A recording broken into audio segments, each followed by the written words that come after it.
So welcome, everybody, to the second hour of Mindshifters Radio. Today is Thursday, September the 16th, 2021, and our call-in number is 563-999-3581, and press 1, and that puts you into queue to talk to us. And we'd love to hear your comments and questions because that makes this your show.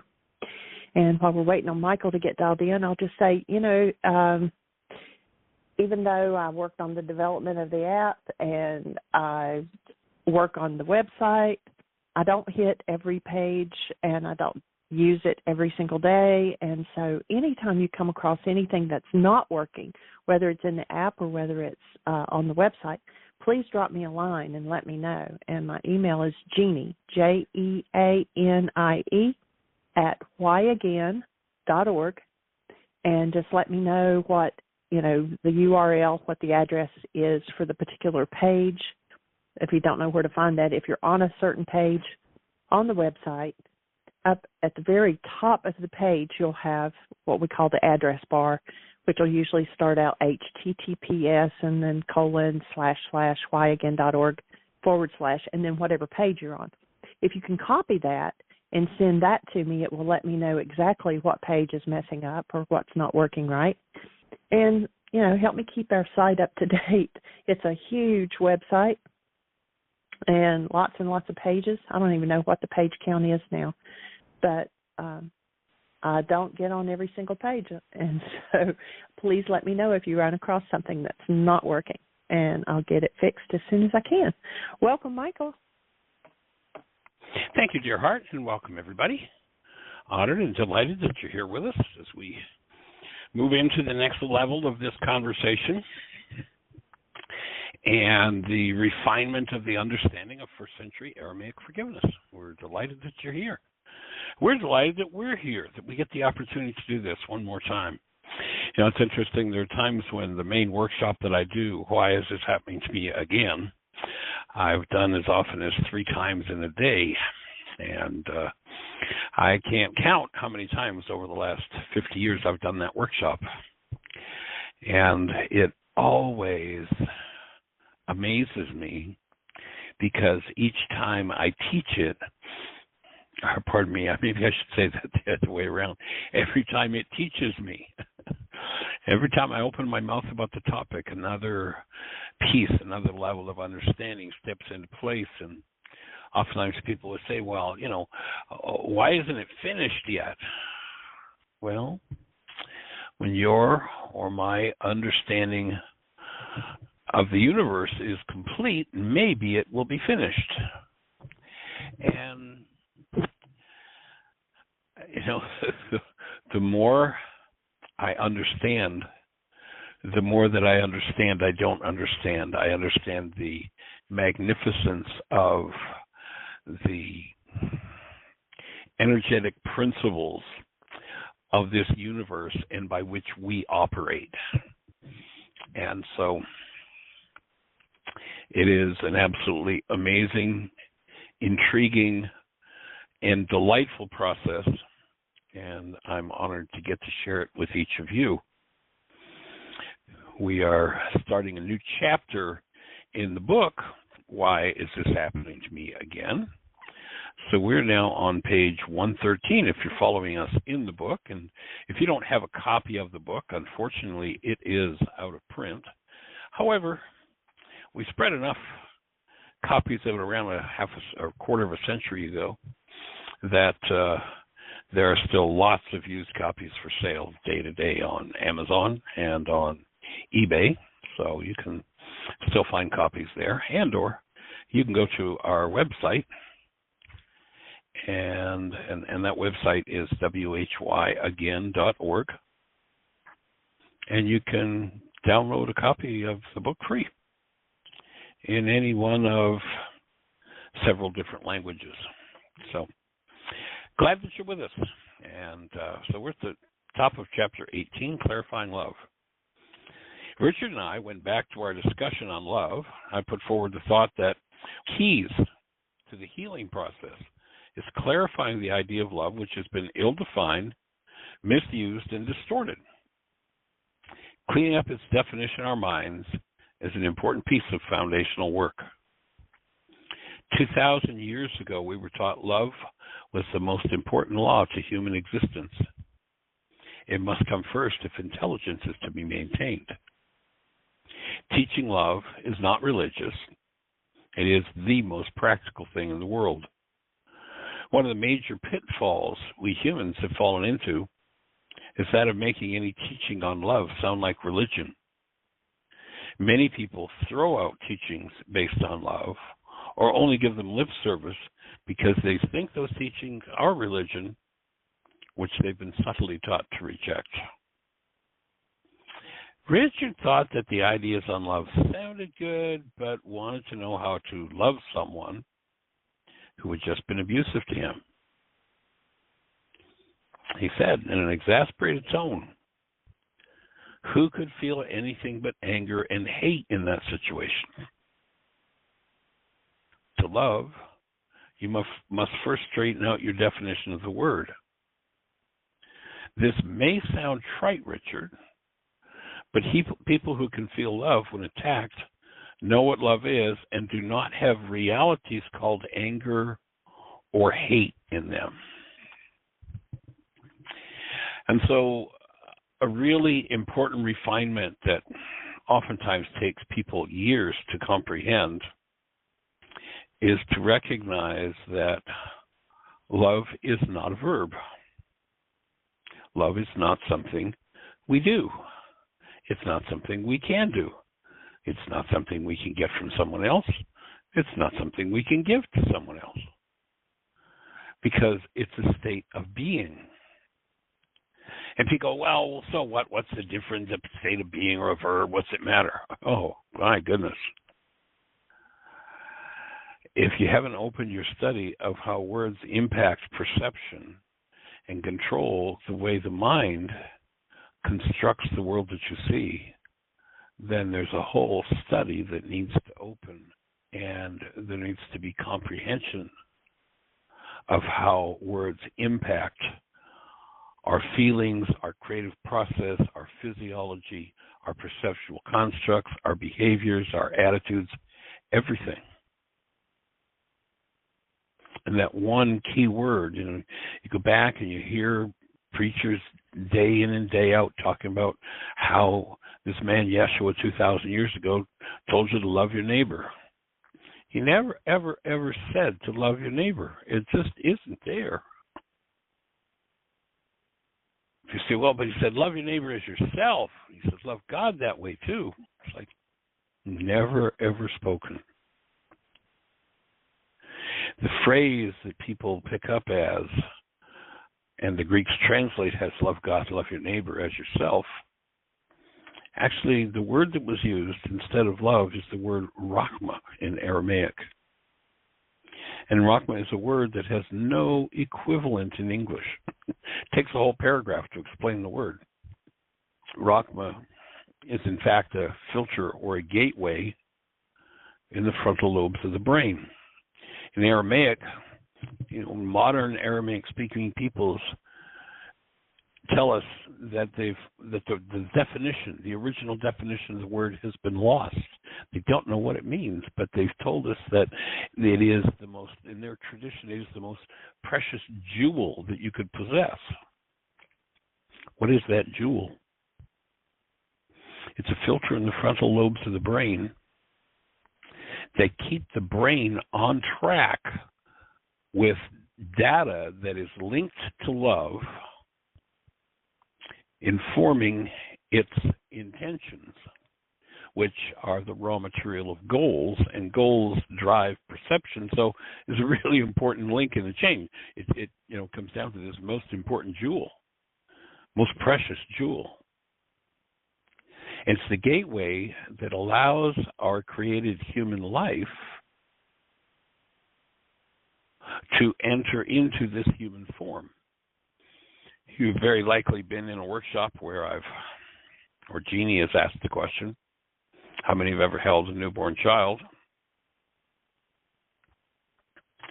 And then we've asked you to tap into the essence of that newborn. And if you haven't engage in that, I'll ask you to do that now. Just tap into the essence of the newborn that you once held. And then think of a word that describes that newborn essence. And I'll offer that, having asked that question of tens of thousands of people all over the globe, everybody's descriptor of the newborn is some variation on the theme of love. People talk about purity and sweetness, but every word is some variation on that theme that people would use to describe the presence of love. And then I ask you to go to the next level, and as you tap into the essence of that newborn, is the newborn loving you, or is the newborn love? And everyone who has in memory the experience of holding a newborn kind of gasps and goes, well, obviously they're not loving me, they are love. If you mistake this one word in its definition, then you've talked about attempting to love someone who maybe is resonating fear in you. If there's fear in you and someone comes along and resonates your fear, you're saying, well, they said I had to love this person, but fear is what's moving, then fear is what's going to run the show. And to use a verb to attempt to love them in that case is ridiculous. But recognizing that if someone shows up resonating your fear, and the goal you give your mind, the goal you ask your mind to support you in fulfilling is to stay connected to your essence as love while your fear moves, then you just found the key to healing your fear or your sadness or your grief or your rage or your hatred or your vengeance. But if you think that the objective is to love this person, then you just made the objective impossible.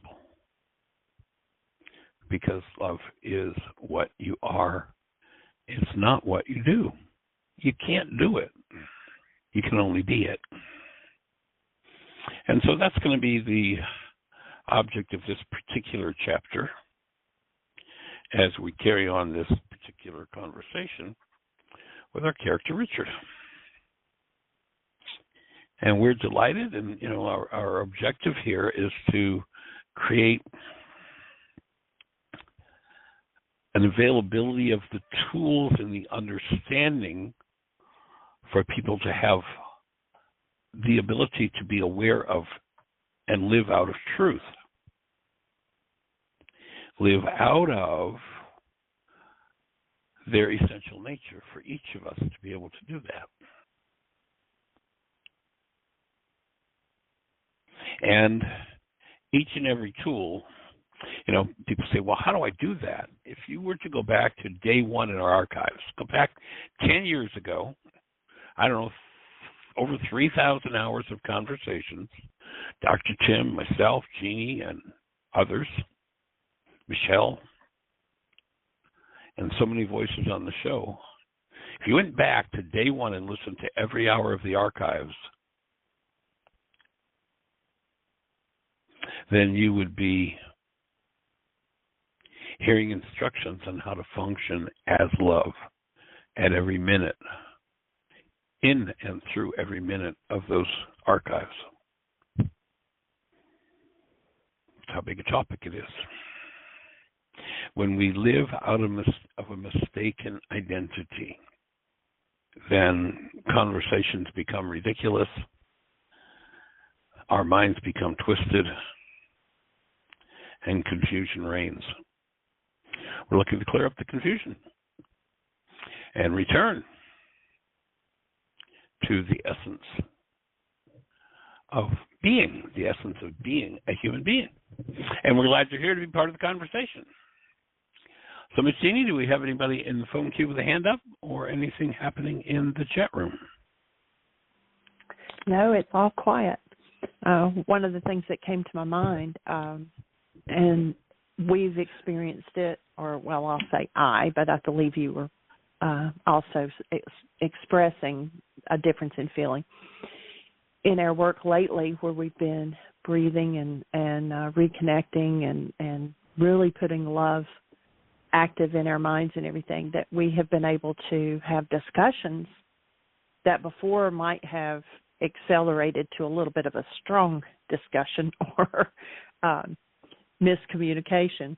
And we've been able to talk about it without the energy attached to it. It's just been like just facts instead of impressions or being blurred by our perception or whatever. Can you talk to that? I believe that setting the Rakhma has been a big part in that transformation with us. And I think I hear you talking in the other room, but I can't hear you on the phone. You mean you want me to unmute myself to talk? Yeah. Oh, brother. Actually, that sounds like an invitation to talk about the filtering system in the mind, which we really haven't discussed in a while on the show. So I think that's a perfect idea, and that is that there are 3 filters over intentions in the frontal lobes of the brain. One of them is Rakhma. The other 2 are hostility and fear. And when you comprehend the function of a filter, let's imagine it's a hot, sunny day outside and the sun's kept streaming in, and all of the energy waves in the sun are entering the room, and so the room's getting pretty hot. You put a filter on it to filter out all the heat rays, and the room cools down. A different energy enters the room through the window because you put a filter on it. Well, Rakhma, in one sense, is a filter. And what it does, as that filter over the windows inhibits the heat waves, the energetic rays from the sun that would create heat, infrared and such, filters those out. So Rakhma filters out intentions that would be based in negativity or intentions that would be destructive. So he was giving people instruction on keeping a particular filter active in their minds. And again, Rakhma is also a gateway for love to enter the human form. The other 2 filters are fear and hostility. If fear is active, then negative intentions gain admission to awareness out of our intentions. So negative intentions become available. If hostility is active, destructive intentions become available. So destructive and negative are fruits of the mind. You remember they said to Yeshua, how do you tell where somebody's at? He said, you look at their fruit. If your intentions or are keyed to either being negative or destructive, then you know that Rakhma's not set, but hostility and fear, one or the other, or both of either one of those are. Only one filter can really be active at a time. And the reason why that's important is because intentions, and you might remember in the ancient teachings, they said that the road to hell was paved with good intentions. People will talk about their good intentions all the time. But if they don't know how to keep Rakhma active, their good intentions that they speak about will be overridden by the negativity or the destructive intentions they hold in their minds. And the reason intentions are important and why they were spoken of as having the possibility of being so destructive is because intentions are the raw material of goals. So the quality of your intentions determines the quality of your goals, and the quality of your goals determines the quality of your perception. That's the frontal lobes of the brain. The back of the brain where perception is stored, again, there are three filters. There's one that's comparable to Rakhma. It's called Kuba. And then there's hostility and fear. When fear is active, anything that the mind observes, turns its attention toward, when hostility is active, will seem irritating to that individual. The data the mind will use to build perception in that situation will show them irritation. When fear is active and one turns their attention to a particular object of attention, the only data that will pass through and become active as perception will be that which is threatening about the object of attention. And so if you're engaged in a conversation and you don't know anything about Rakhma, Kuba, hostility, fear, then hostility or fear, because that's so prevalent in the world, will tend to become your natural state. And if you turn to your attention to this person that you say, I cherish them so much, but you turn to them with fear active in your mind, they're going to seem threatening to you. It's going to be hard to have a loving conversation while you're feeling threatened by someone. Or, if hostility is active, you're going to be irritated. You say, you really irritate me. It's like, no. The filters in your mind allow the irritation that is within you to be active, and therefore your perception of the person you're turning your attention to, of your object of attention, is going to be filled with threat. It's going to be filled with irritation, or it's going to be based in love. When you understand Rakhma and Kuba and love is active in your mind, then you're going to be able to address situations that, when hostility or fear are active, would lead to explosions and conflict and fights and trauma and drama. When those filters of hostility and fear are stilled, then you can have a conversation that is based in active present love about those same issues. And the whole game changes. The whole process changes when that occurs. So the practice of maintaining Rakhma and Kuba, in the ancient teachings you heard them say, perfect love casts out fear. Perfect love would be the activity of both Rakhma and Kuba, the filter that allows love to pass over intentions, and the filter that allows only data keyed to love to be used for perception. Now, if that's not a conversation you've ever been able to have, and you don't know that that's possible, and you live in a world of hostility or fear, then it seems like, well, there's certain subjects that are taboo. You just don't ever talk about those because there's too much hostility or fear attached. And people often refer to it as walking on eggshells. When you get to the point where you can join in keeping love active in your mind, you can talk about the topics that would be otherwise walking on eggshells, and the eggshells are gone. Changes everything. So we invite each person to enter into that practice. Jeannie, is that reaching the place you wanted to reach with that idea? Any other thoughts in that regard? Yes. No, that's perfect. So does that ring a bell for someone, or would you like to understand more about it? Do you have a question? You want clarification? Press 1. We have 37 minutes.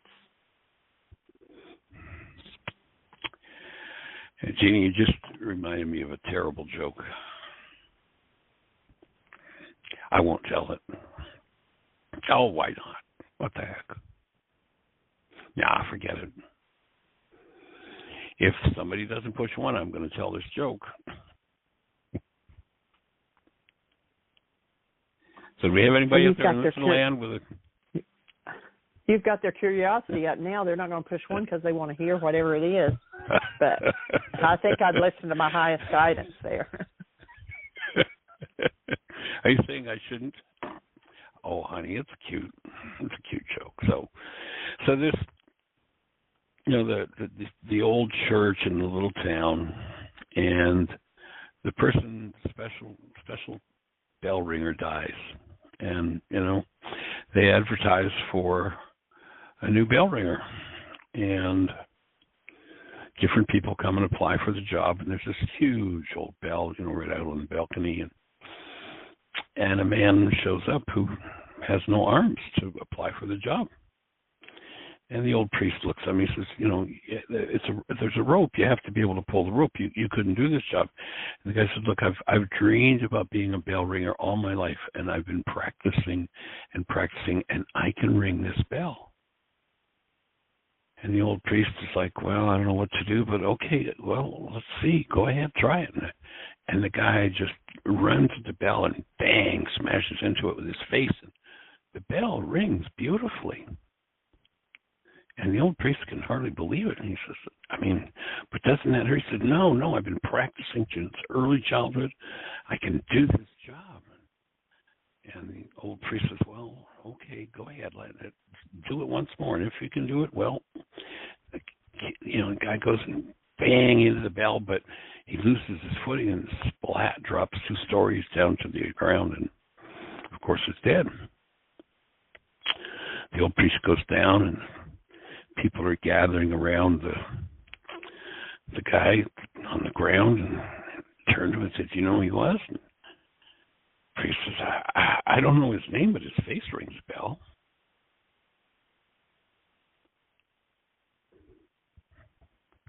You're not going to groan, honey? Oh, come on now. That's a cute story. Don't be like that. That's terrible, and don't tell the rest of it either. Oh, you say you want me to tell the rest of it? Okay. No, I'll let it go. Somebody press 1 and ask a question, please. Oh, dear, what fun. Life. The original incredible joining. So how can we support you? What's on your mind?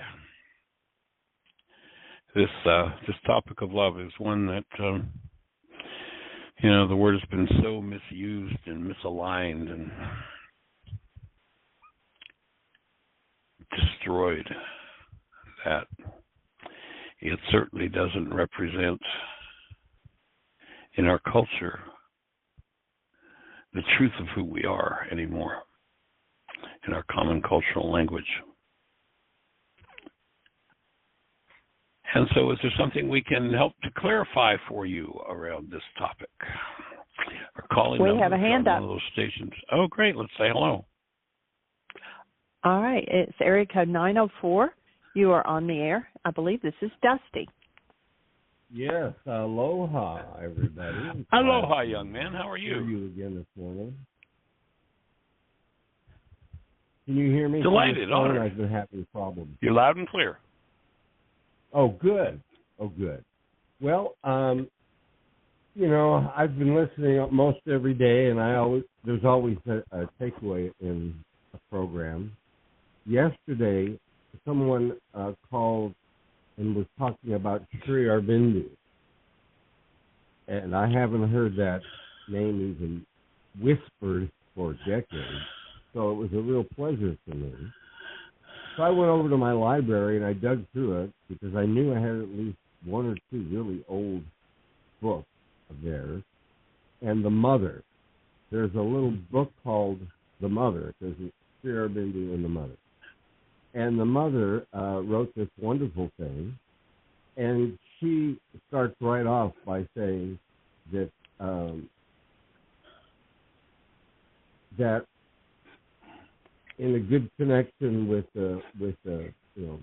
ourselves and the one. Anyways, this she says to have aspiration from below and grace from above, and that's how that whole spiritual thing works.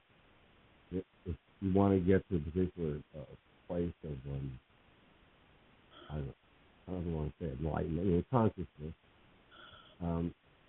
He says it takes complete devotion and surrender, is what he wrote. But that whole thing about aspiration from below and grace from above, and I think about grace a lot. I'm here in my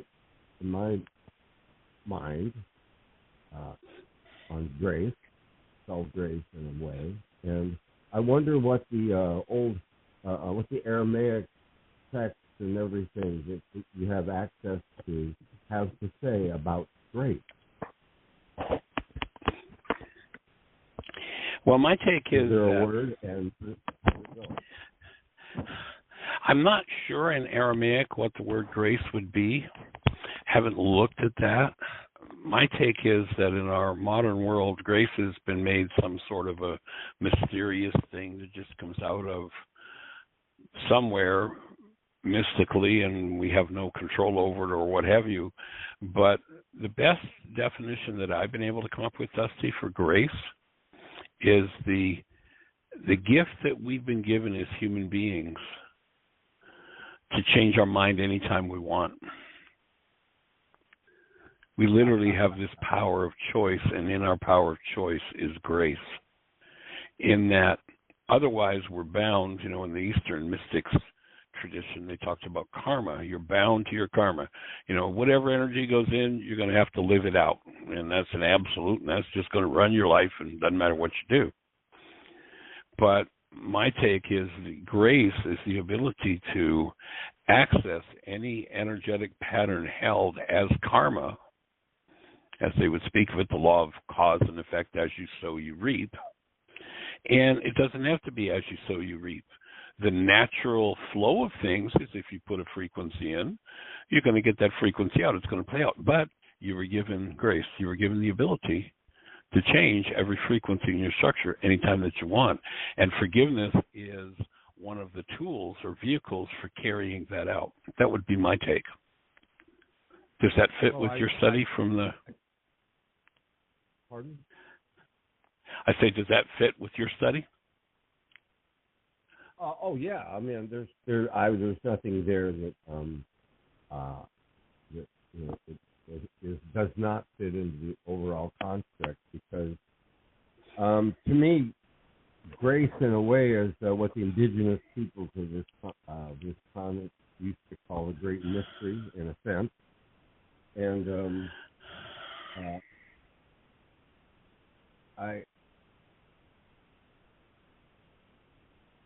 I like the word, and I don't and I heard what you said, and I think there's a whole.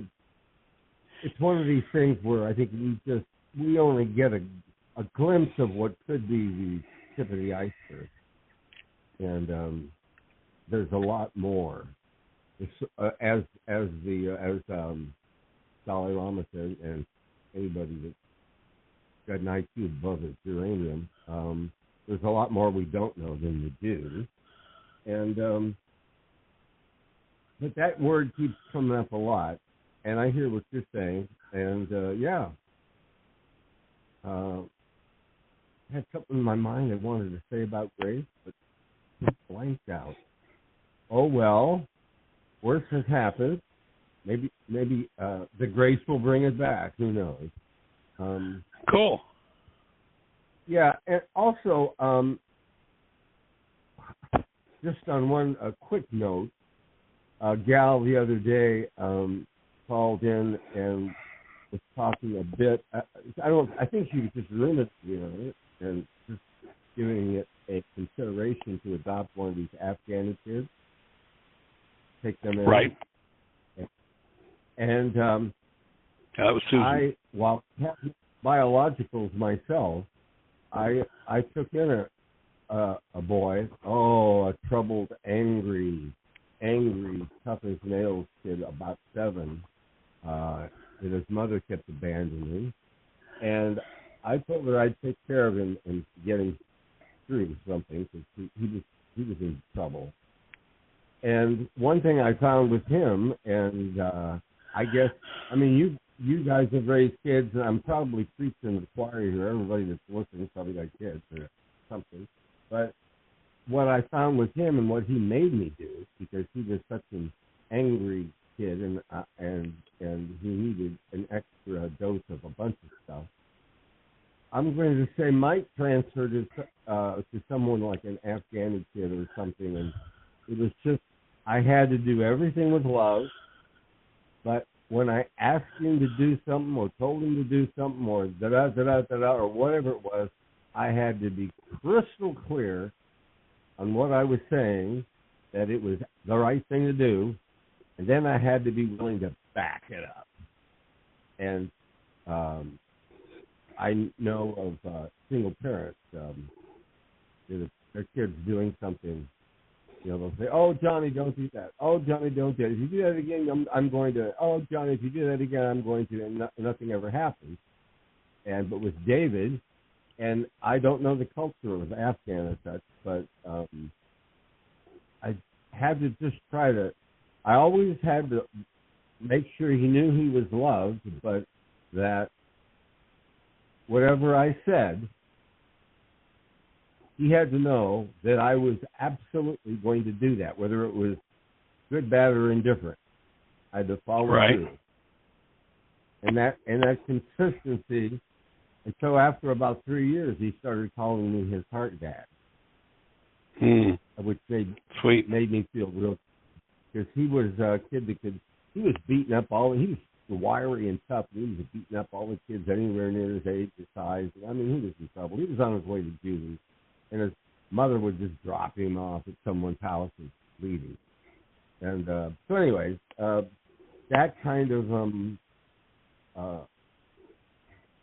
clarity of what I had to do with him and the follow-through, and boy, did it make me a better man. I bet. Yeah, and I know you all raise kids is probably all the same.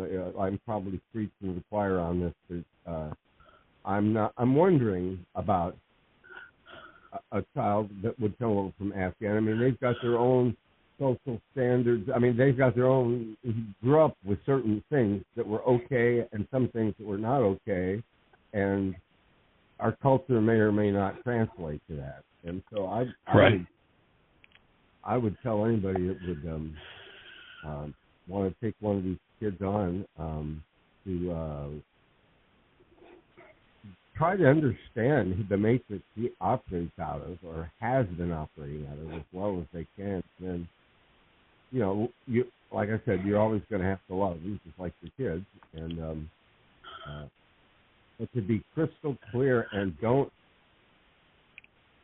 say one thing and not do it, or you know what I mean? You have to be very honest and follow through it. So that's it. That's all that.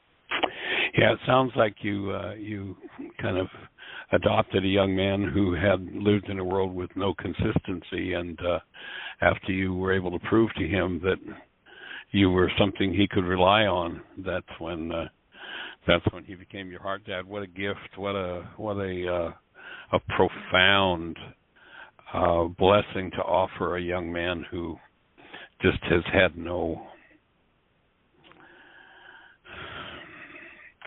nothing solid in his life. So pretty profound. Yeah, and as far as bringing a kid from another country, a child from another country, I mean the cultural shock, and we talk about the traditions in different cultures and such, but also the fact that literally the perceptual constructs from one culture to another are totally, completely, in certain areas, different. And it's kind of like east is east and west is west, and never the twain shall meet. Their brain cells and therefore perceptual constructs are so just enormously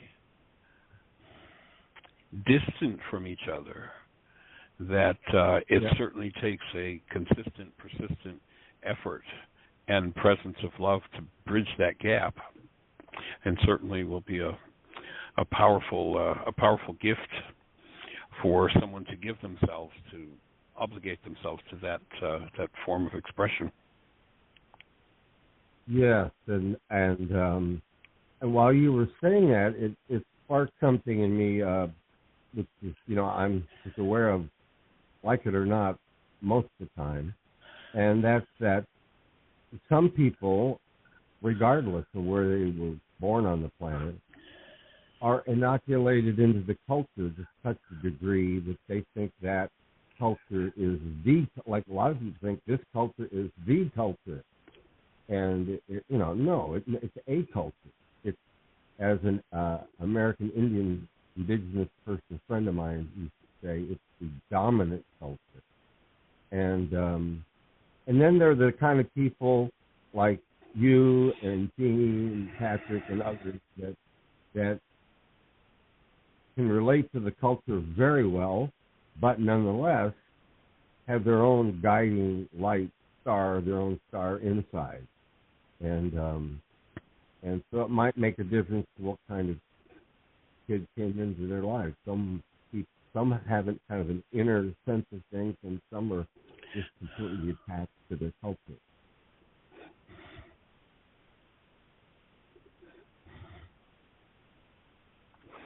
Definitely a life fraught with opportunities. Yeah. Anyway, so it's just some thoughts, but and also, if you don't mind, you guys, this is a little time.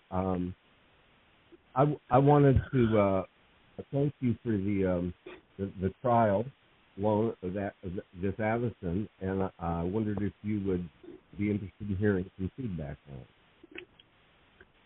Sure. What's your experience been with it? Well, I try it twice. I do it twice a day, sometimes 3, but twice, because I've got it for this short period, and I've had a lot of gizmos. And just for people listening, as a background, I was an RF engineer with all these licenses and things, so I've been around a lot of gizmos. I've got my own little, helium little boxes and stuff and all that sort of thing. But I will say that this Avison, I am more impressed with it the more I use it. It's such a biological period, but it is amazingly well designed. The engineering, I just marvel at the engineering, the way this thing works its own vacuum and blah, blah, blah, and does all these things. And I think I mentioned to you once before, I've noticed it about 4.5 minutes, it calls my attention. And at 10 minutes, it almost demands I do something with the energy, because there's a certain kind of, I'm just going to use the word biological being that I can feel with this thing. And right. It actually works. It actually does something of significant value. And I'm kind of amazed that it works as well as it does. And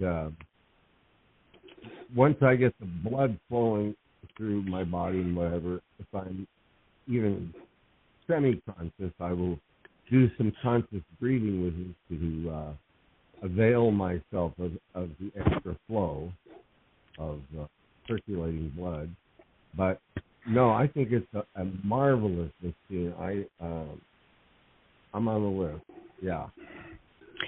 Well, it amazes me that you pick those 2 time frames, the 3 to 4 minute mark. When we talked earlier, you'd mentioned, and then the 10-minute mark. That when blood flows through the hand, and when it leaves the hand and goes back to the body, it takes approximately 3 minutes, just over 3 minutes, to move back to the hand again. And that you had a sense of that timing is pretty amazing.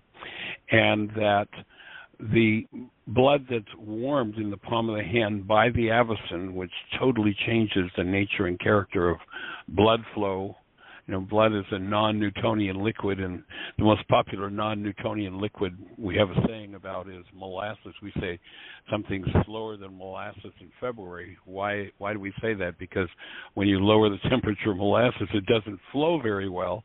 Well, blood is the same when the temperature is lowered, and when you raise it, it flows better. It changes the viscosity. So you're starting the change, and then once that exchange has happened 3 times, so we're at, the 9-minute plus period point, all of the blood in the body has been warmed by almost a full degree. So the whole body is getting a treatment of warmed blood, right down to the extremities of the toes and right to the brain. And that 1 degree, and one of the things that the Avicen is medically designed for, and the FDA says you can make this medical claim for it, being a Class 2 medical device, is that muscles, when you pour warmed blood over them, relax. And one of the basic traumas of the culture is people live in what's called a sympathetic dominant state, where the sympathetic nervous system is active, and that means they're in fear, fright, flight, or another level of sympathetic dominance is freeze. And in those states, the body says, well, I don't need to digest food. I don't need to do elimination, so I can cut off nerve flow to, a lot of the structure, and I can put that nerve flow into things like muscle strength, into eyesight, literally changes the position of the eyes in the body so that periphery vision is wider. So we're in that protection mode, that safety mode. And that shuts a lot of bodily functions down that aren't necessary to survival in this moment. It's really a survive posture. And once you pour warm blood over the muscles in the body and give them the signal that they can now let go and relax, people move out of that sympathetic dominant state into the parasympathetic dominant state, which is a state of flow. And that happens about the 10-minute point when all of the blood in the body has been warmed by that 1 degree. There's a state of flow, and now instead of survival, it's thriving. The structure is set now for a different level of nerve flow and the ability to thrive, literally for energy to flow through the whole structure and thrive and heal rather than be in protect mode. And, it amazes me, and obviously you've done a lot of work in meditation and breath work and such to be that aware of your structure, but I found it quite amazing when you first shared that with me that you were aware of those 2 time points and the changes that were occurring. That's pretty profound. Yeah, and, what you said about the sympathetic nerve system, I think that's the parasympathetic at that, especially about that 9 or 10 minute mark. I think a lot of things in me switch a little bit like that because first of all, I can't go anywhere and do anything anyway. I got my hands in the machine unless I turn it off. But I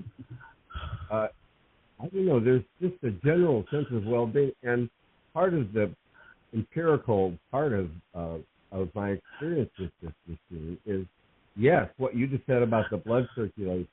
At 4.5 minutes and then again between 9 and 10, it's consistent. It's just like a clock. And if it was all over the place, I'd be going, I'm wondering about that. No, but it's consistent. So I think you're on to something here with this gizmo, and I just, like I said, I've done a lot of electronic work, and I've built things, and I've done stuff, and this thing, it's a marvel. The subtlety of the engineering, things that people are used to pushing a button and taking things for granted. But on this thing, I don't take any of it for granted, and I pay attention, and oh my goodness, it's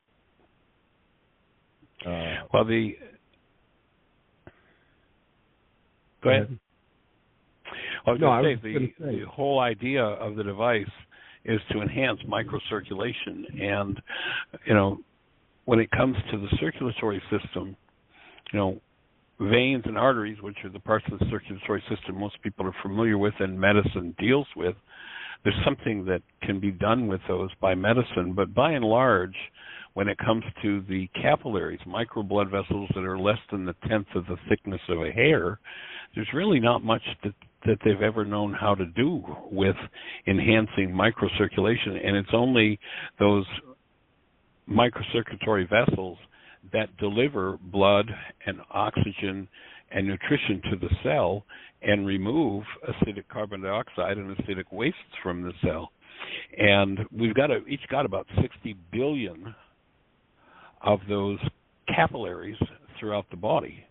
And at the head of each of those 60 billion capillaries, there are a set of muscle fibers that are called the precapillary orifice. You have an orifice in your throat. You can open or close your throat. Well, those blood vessels have at the head of each those muscle fibers that if one lives in the sympathetic dominant state, those muscle fibers are locked up, tightened up, and closed up all the time. And so blood doesn't very effectively get in, which means oxygen and nutrition don't get delivered. People say, well, how could warming the palm of my hand change what's happening in my toes? Well, if you don't have proper blood flow to your toes, in the case, say, for instance, of someone with diabetes, there's a circulatory disorder that impacts the microcirculation to the feet, and that's why people with diabetes oftentimes end up losing their toes and losing their feet to surgery because the blood flow isn't there. And it's because those precapillary orifices, the muscle fibers, are locked up. You start pouring warm blood over them, and they soften and they open. Now the capillaries open to allow nutrition and oxygen to enter. And when you get 60 billion capillaries that all of a sudden start opening and the whole body relaxes, that's part of the movement into that parasympathetic nervous state. Now there's a possibility that the red blood cell can get into those capillaries and deliver oxygen nutrition. That's the real power of the machine, is that heat warming the blood softens those muscle fibers. And then there's another little piece of the puzzle that it's kind of a fancy name, but it's called erythrocyte deformability. And erythrocyte just means red blood cell, and deformability means I can bend. Red blood cells are larger than the capillary head's opening, and they have to be able to flex to get into that capillary once the muscle fibers have softened. And when people eat junk oils, eat the sad diet, live in fear, the red blood cell itself becomes inflexible. When you warm it just 1 degree, again, this is the non-Newtonian liquid, when you warm it just 1 degree, all of a sudden the red blood cell can flex again. So now the capillary head is open, the red blood cell can flex, and it can get into the capillary opening, deliver its load of oxygen nutrition to a cell that maybe hasn't seen a proper flow of oxygen nutrition for decades. That's why people's bodies tend to deteriorate over time because, and it's not time that's the enemy, it's the fact that the oxygen nutrition aren't being delivered and there's nothing picking up the waste products of metabolism to move that waste. The carbon dioxide is an acidic gas, and the wastes of metabolism in the cell are acidic.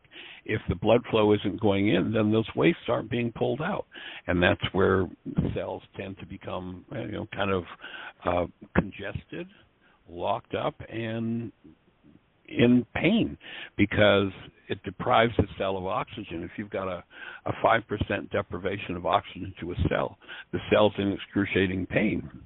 And so now delivering the oxygen nutrition, pulling the waste out of the way, cellular function changes dramatically. People say, well, how could the silly thing on the palm of my hand, warming the palm of my hand, change all that? Well, that's just the start of it. And then the next level is once the blood temperature is elevated that 1 degree, the body says, I need to dump this heat. I've got excess heat. I need to get rid of it. You can actually get similar effects by sitting in a bathtub of hot water. There's an interesting article, I forget what date it was, but it was done by a study. It's a report of a study done by Loughborough University in England. It's Loughborough Borough University, and it was in Discover magazine. The article also appeared in Newsweek magazine, if anybody wants to Google it. And they talked about the benefits of a hot bath. So Google, Newsweek, hot bath, Loughborough University. And they talk about how that hot bath or going out and running for an hour or what have you increases blood flow and the benefits that accrue to that. Well, one of the things that happens if you sit in a hot bath, of course, is sweat. And a lot of the heat is dissipated through sweat. One of the other genius pieces of the Avicen is that it was designed so that it does not open the sweat response. So now when the body wants to dump heat, instead of it happening through evaporation through the skin, which is what happens when people sit in a hot bath or, a steam bath or an infrared sauna or go out and run for an hour, sweat dissipates the heat. Here's where the next level of genius with opening microcirculation happens. There's no sweat release with the Avicen. The hypothalamus says to the body, open periphery circulation so we can dump that heat. So now the next level of capillary circulation is opened in order to allow the core of the body to dump the excess heat. So now we've got blood flow into the organs, again, into the cell, enhanced on the next level. And, you look at all those things together and you've got a profound shift in the delivery of oxygen nutrition, the removal of wastes from the body, and that changes everything when it comes to health. It's just really profound. Well, that makes sense, and that was a really a great technical breakdown on this Avicen of certain things within the body, and I did not know part of it, but it's interesting to me that what kept me healthy, brought me back from the brink of death from an accident about 15, 20 years ago, is I put on fins on my feet, and I go out in the ocean, and I go out to, body surf as many waves as I can, but I don't care. Even if there's not waves, I go out there, and I power through the water for about an hour. I really make myself work. I started thinking, just as soon as you said that, I don't sweat when I do that, but nonetheless, you don't sweat. You're generating internal heat, and your body's dissipating it in the same way that the Avicen. That's probably why you were so tuned to that time frame of when those changes were taking place, because you've been intuitively doing it for decades. That's awesome. I hadn't thought of that. I knew that you did a lot of ocean swimming, but that makes so much sense. Right, and and what you said, there is a kind of a funny little comparison there, and what it does.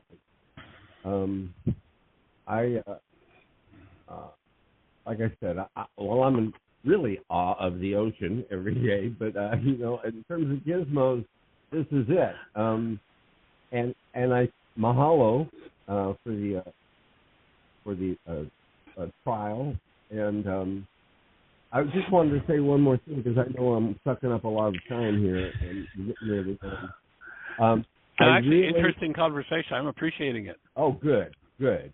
Because I could go on. I'm sure we could both go on for a long time about this machine and its various relative salient points to other things. But I wanted to say that I really like it on your program when you and Jeannie are really doing a little team there, and she speaks more, even your little dialogues back and forth and all that, it adds a particular dynamic that, as well-spoken and knowledgeable as you are, wouldn't be the same without her. And when Jeannie talks, my ears listen. 2,000%, I'm with you. Yeah. So Thank you, Jeannie. And it's interesting that my sister's name is Jeannie and her husband's Michael. So, Oh, thank you. Cool. So, but you're my sister anyway. It was funny because when I left the farm back as a kid, I went out in the world, and because I had such a sweet little sister, and she was the only same thing within 5 miles, I assumed, for whatever reason, that all women were my sisters. And they are. That's how I look at it. Thank you. And, I accept. Thank you very much. Got a new big brother, Gene. Yeah. Yeah. And I've been a brother my whole life. That's what I think. I've got a neighbor next door who's a gal. I keep an eye out for her, just for her sake.